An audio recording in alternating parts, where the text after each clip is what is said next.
अगर आप भी एक रात में अपनी पलकें और आईब्रोज घनी मोटी लंबी करना चाहती हैं तो आज की ये रेमेडी आपके लिए बहुत ही खास होने वाली है। ये समझ लीजिए आज की ये वीडियो आप ही के लिए बनाई गई है, क्योंकि सुंदर दिखना हर लेडीज को पसंद होता है, लेकिन अगर उसकी पलकें थोड़ी कम हो, थ्रेडिंग बहुत ज़्यादा मतलब के पतली हो तो अजीब सा लगता है। फिर हमें क्या करना होता है ना, आर्टिफिशियल मस्कारा, आईलाइनर, इन सब चीज़ों का ना सहारा लेना पड़ता है। लेकिन अगर आप वाकई में परमानेंट अपनी थ्रेडिंग और पलकों को घना करना चाहती हैं, लंबा करना चाहती हैं, मोटा सुंदर करना चाहती हैं, तो ये वीडियो आपको बहुत ही ज़्यादा अच्छे रिजल्ट दे के ही जाएगी। आपको रिजल्ट मिलने हैं तो मिलने हैं। तो इसको बनाने का एकदम न्यू तरीका आपके साथ शेयर कर रही हूँ। ये तरीका आपने कभी देखा भी नहीं होगा शायद, लेकिन ये एकदम नेचुरल रेमेडी है, कोई दिक्कत आपको नहीं होने वाली है। सबसे पहले आपको कॉटन ले लेना है, उसमें आपको डालना है थोड़ा सा सौंफ।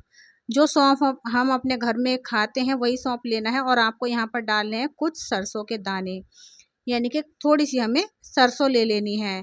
अब यहाँ पर इसके बाद हम डाल जी ये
नहीं, मैं तो ये कहती हूँ ना, केवल 15-20 मिनट में ये आपका जो पूरा प्लेट है ना, ये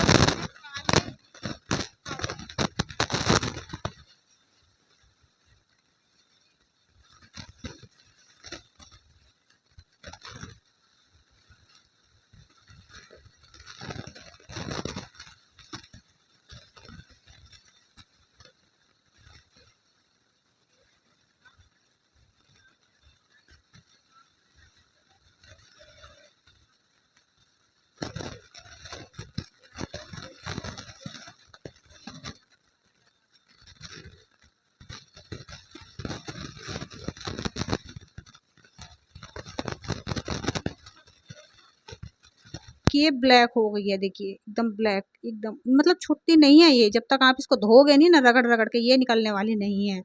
अब यहाँ पर हम एक पेपर लेंगे और इस पेपर से हम इसको पूरे के पूरे को निकाल लेंगे, खुरच लेंगे यानी कि अच्छे से। तो ये जो पाउडर होता है ना, इसमें कोई भी कण वगैरह नहीं होता है, कोई भी ऐसा नहीं है। जितना भी पाउडर मिलेगा ना, आपको एकदम बिल्कुल बारीक महीन मिलने वाला है। और देखिए मैंने तो मुश्किल से 15 मिनट रखी थी, और देखिए कितना सारा पाउडर बन गया है। तो इसीलिए आपको कह रही हूँ, जब भी आप इस रेमेडी को बना करके रखें ना, तो थोड़ा मोटी ही बाती बनाएं आप, जैसे मैंने बनाई थी। और गोल वाली बाती बनाएं, लंबी बाती में थोड़ा टाइम लगता है, गोल वाली बाती में बहुत जल्दी बनती है। अब देखिए कितना सारा यहाँ पर हमने ये पाउडर तैयार होके हमें मिल गया है। अब इसको हम ट्रांसफ़र कर लेते हैं दूसरे बर्तन में। और दोस्तों इसको बना करके आप ना एयर टाइट कंटेनर में रख सकते हैं, स्टोर करके रख सकते हैं, ये ख़राब नहीं होता है। क्योंकि इसी विधि से ना हमारी दादी नानी ना काजल बनाया करती थी, और वही काजल पलकों में लगता था, आँखों में लगता था, तो आँखों की रोशनी भी बढ़ती थी, और पलकें जो होती थी ना घनी घनी होती थी, और सफ़ेद भी नहीं होती थी। आज के टाइम में तो आईब्रो और पलकें भी सफ़ेद होने लगी हैं, क्योंकि हम आर्टिफिशियल चीज़ें लगा लेते हैं ना, एकदम से पलकें लगा ली, कभी कभी मस्कारा लगा लिया, कभी आईलाइनर लगा लिया, कभी थ्रेडिंग पेंसिल लगा ली, उनमें सब में तो केमिकल ही होता है दोस्तों। तो आप घर पर बना के रख लीजिए, क्या ज़रूरत है बाहर का ख़रीदने की। इसको बनाने में तो टाइम भी नहीं लगता, एकदम नेचुरल होती है, हेल्दी होती है हमारी आँखों के लिए भी और हमारे थ्रेडिंग पलकों के लिए भी। अब इसमें हमने विटामिन ई का कैप्सूल डाल लेना है। विटामिन ई का कैप्सूल आपके पास नहीं है तो आप इसमें कोकोनट ऑयल डाल सकते हैं, यहाँ तक कि आप इसमें घी भी डाल सकते हैं, देसी घी जो होता है ना शुद्ध, वो भी डाल सकते हैं, बहुत अच्छा होता है। यहाँ तक कि आप इसमें बादाम का तेल भी डाल सकते हैं, आप परेशान मत होइएगा। और अगर आपके पास बाजार वाला जेल है ये एलोवेरा वाला, तो इसको भी आप 1 मटर दाने बराबर ज़रूर इसमें ऐड कर लीजिएगा। तो इसको भी आप ऐड कीजिएगा, क्योंकि आपको पता ही है एलोवेरा जेल कितना अच्छा होता है, ये तो आपको पता ही होगा दोस्तों। तो इसको भी ज़रूर डाल लीजिएगा आप, और इसको अब आपने एक डिब्बे में भर लीजिएगा। देखिए इसको लगाना कैसे है, आप ईयरबड से भी लगा सकती हैं, या फिर आपके पास पुराने मस्कारा जो खाली पड़ा हुआ होगा तो उसका ब्रश होगा उसमें, तो उसका ब्रश निकाल लीजिएगा, उसको साफ़ कर लीजिएगा, धो लीजिएगा ब्रश को पहले, और फिर ये वाली रेमेडी उससे लगा लीजिएगा।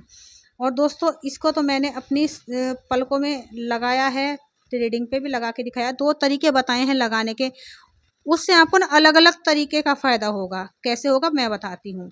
देखिए सबसे पहले, वैसे तो मेरी थ्रेडिंग अच्छी है दोस्तों, मैं तो कभी कोई भी चीज़ नहीं लगाती, ना आईब्रो पेंसिल ना कुछ भी नहीं लगाती, लेकिन अभी क्या है ना, आज के टाइम में हर कोई चाहता है कि हमारी जो थ्रेडिंग हो बहुत ज़्यादा घनी घनी हो, काली हो, मोटी हो खूब ज़्यादा। तो किसी किसी बहनों के माथे पर मैंने देखा है ना, उनकी थ्रेडिंग नाम मात्र की होती है, मतलब ऐसे लगता है ना कि इनकी थ्रेडिंग है ही नहीं। और जब थ्रेडिंग नहीं होती है ना तो चेहरा बड़ा भद्दा भद्दा सा लगता है। फिर हम क्या करते हैं ना, आर्टिफिशियल चीज़ें खरीदते हैं और लगाते हैं, या फिर ये इस आईब्रो पेंसिल खरीदी लगा ली, उससे उनके बाल और ज़्यादा गिर जाते हैं और उनकी थ्रेडिंग ख़त्म हो जाती है, क्योंकि उसमें केमिकल पहले से ही होते हैं। तो ये जो है ना आपको भर भर के लगानी है। कैसे? रात में लगानी है। देखिए अगर आपको मोटी मोटी थ्रेडिंग चाहिए ना, तो आप इसको रात में लगाइएगा और मोटी लेयर इसकी लगाइएगा, यानी कि जहाँ तक आपको अपनी हेयर ग्रोथ चाहिए है ना, थ्रेडिंग की जितनी चौड़ी मोटी आपको थ्रेडिंग चाहिए ना, उतनी चौड़ाई में ही आपको ना इस तरीके से मेजरमेंट लेते हुए ना इस रेमेडी को लगा लेना है।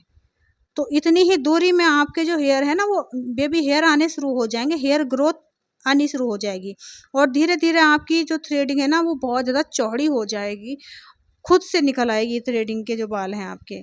और आपकी जो मतलब के पलके भी बहुत ज़्यादा कम है तो भी लगा लीजिएगा। देखिए मैं लगा रही हूँ ना, मेरी पलके वैसे इतनी कम नहीं है, लेकिन इसमें दिख नहीं रही हैं, इतनी कम भी नहीं इतनी ज़्यादा भी नहीं है, तो मैं भी लगा रही हूँ दोस्तों, क्योंकि मुझे भी घनी घनी पलके चाहिए हैं।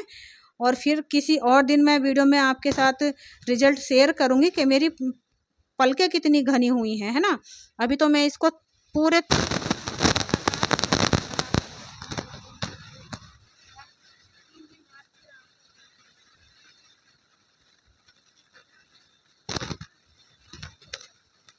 के बाद ना देखिए मैंने अभी बता दी ना,